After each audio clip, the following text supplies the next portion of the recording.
Don't be, Nina.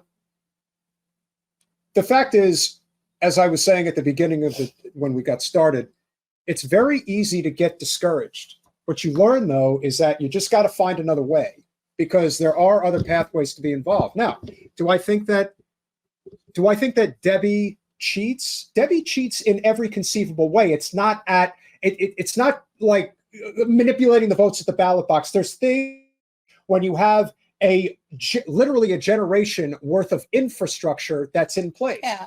Now, I spoke to my father briefly, and he said the only reason that Jen didn't win is because she didn't have a couple of $1 million behind her to really get her message out there, because he thinks you're great. Well, that's nice. And also let me preface this with half of what my strategy was that I started working on 2 years ago, which would have been another component of this campaign, never materialized.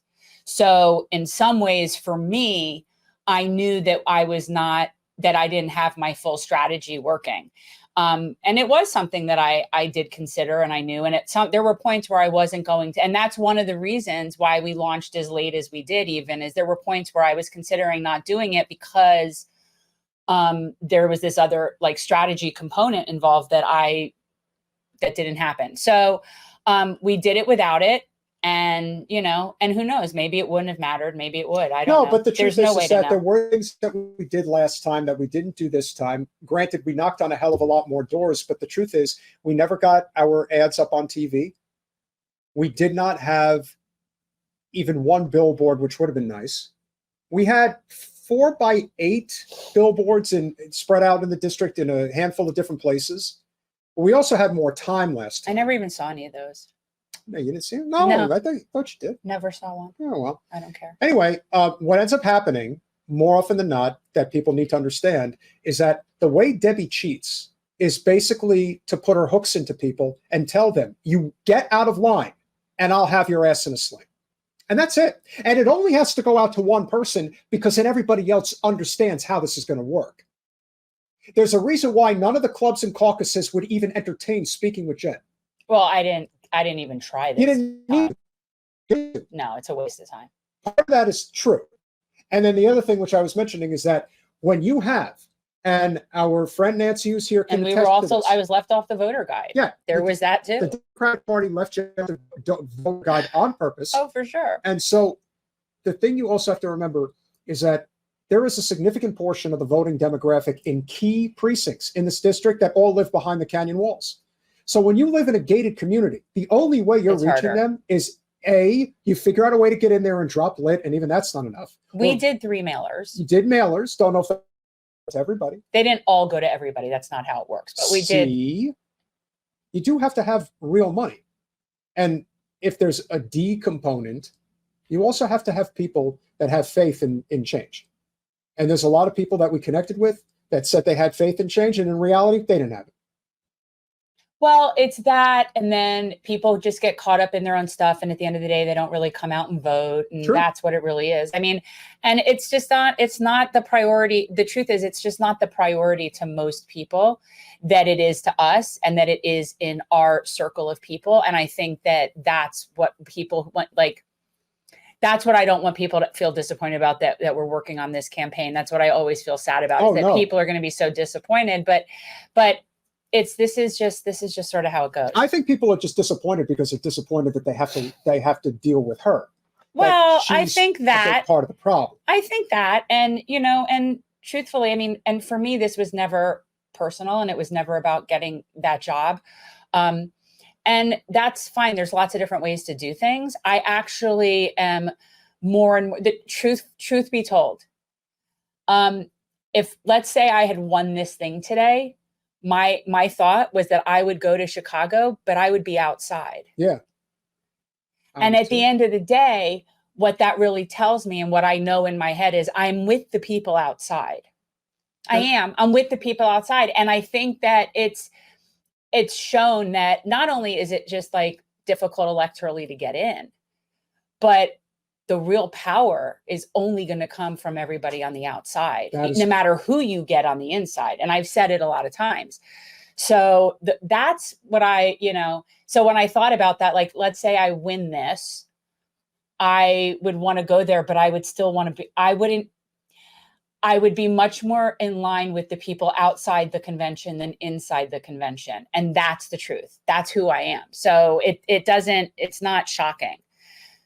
No, I don't think it's, because that is where I'm more like, I in some ways, there's a lot of relief in being able to be free to do the things that I really want to do. Like I went to protest at Cop City, and I love doing those kinds of actions. And those things come with certain risks. And when you're running for office or you're thinking about being involved politically, like electorally, there's certain risks that you just can't take. There's certain levels that you can't go. And that's what Corey was basically saying. It's like you take the strings off. Now, the truth is that I've never really had strings like anybody like Corey did from being inside of Congress, but just even any sort of political aspiration where you have to do things. So I don't know. I mean, I'm much more aligned with when we have our guests and people who have been watching the show know, like when we have guests on and we have people on, most of our people think that it's silly that we even are involved with Democratic politics at all. Like most of the people that we associate with or our guests or experts, journalists, all of the people, none of them are inside party people, none of them. And there's a reason. And that's what it is. And it isn't so much about everybody coming together for a third party. That's neither here nor there. No, the other thing you got to remember is the outside movement. Yeah, and the outside movement is much bigger than what's inside, because we saw it firsthand when we helped out a local friend become the mayor of Plantation. And when he did that, you could. Oh yes, that is true. You could go to the most MAGA red house, the most vote blue, no matter who house, and the truth is, once you remove the label of the D or the R, it becomes, well, what's this person all about? And then you learn that you can get anybody. But unfortunately, in the current system we're in, which is done deliberately, we can't get anything. Yeah, it's harsh. But but what we do know, and I actually have some ideas about this, that we had talked about this a while ago about doing strategy and getting people in seats in state house races that are winnable races around the state. Sure. And dealing with things at that level, because that's just so much more doable. Like there could have been 20 seats or so that we could have had. And that's the kind of thing that would be a better use of our energy and our time, and really strategizing per district, different locations, and what we like. That's sort of what our friends were trying to do at some point.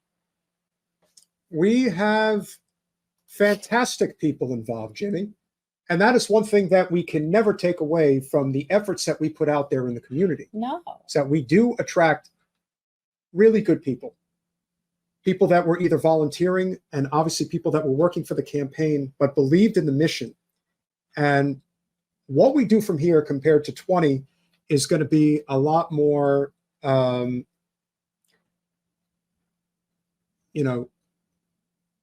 getting text messages right now, but I'm trying not to pay attention to them. Our need to recognize that, yes, it is a rich man's game, especially at the federal level. It just is. Do I think Jen would have definitely won another million or two behind her name? You never know. But there's still a lot of people that are just going to continue to vote for Debbie, frankly, until she dies or they die. Don't point at me. I'm not dying. But that's part of it. We are in a part of the country where it's not, it isn't to our advantage to stake our flag. Well, that's the thing. And I've been saying it for a long time. Well, just in any politics, quite honestly, where we live is going to be underwater anyway. And unfortunately, one of our friends wants out of Florida too.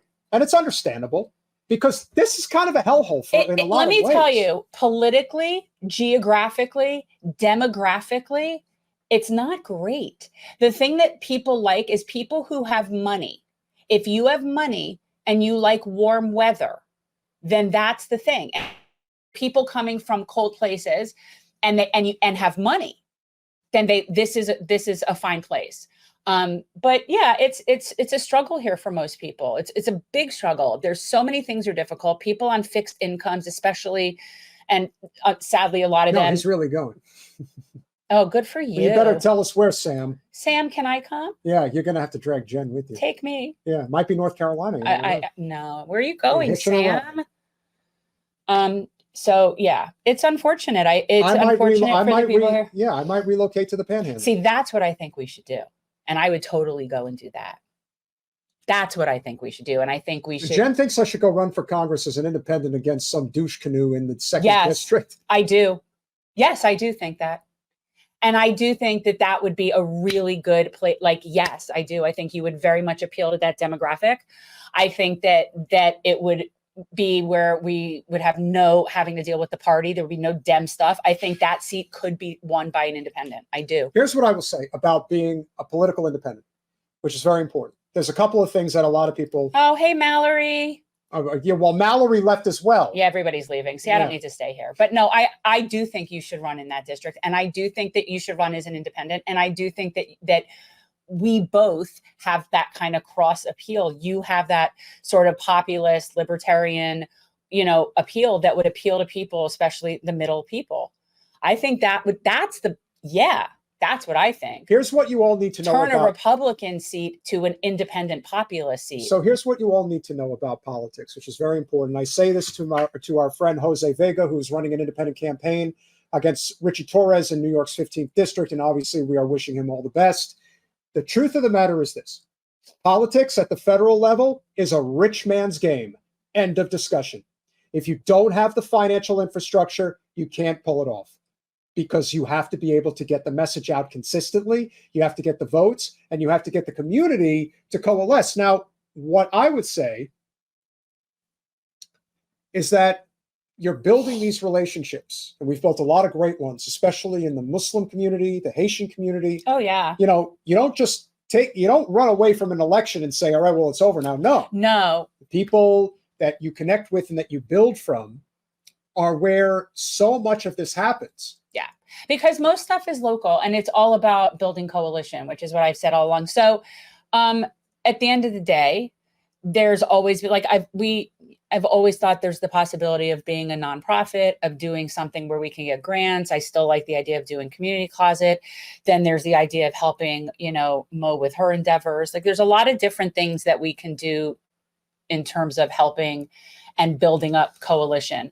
Because at the end of the day, really my goal is general strike, May 1st, 2028, general strike. And oh, that's sweet. No, yeah. I mean, don't feel sad. I mean, I know it's disappointing. I know it's unfortunate, but it's okay. Donald, here's where you're wrong. And this is what I need to explain to people. There comes a point in a lot of people's lives, and you may be young, you may not be, but I can say this as somebody who now has a legitimate career and has also lived in the Bronx with nothing but a bed on a floor with a couple of hangers on a windowsill. Some people get so beaten down by life that they just don't care anymore. And they'll vote for their slave master, like a lot of people in this community vote for Wasserman Schultz.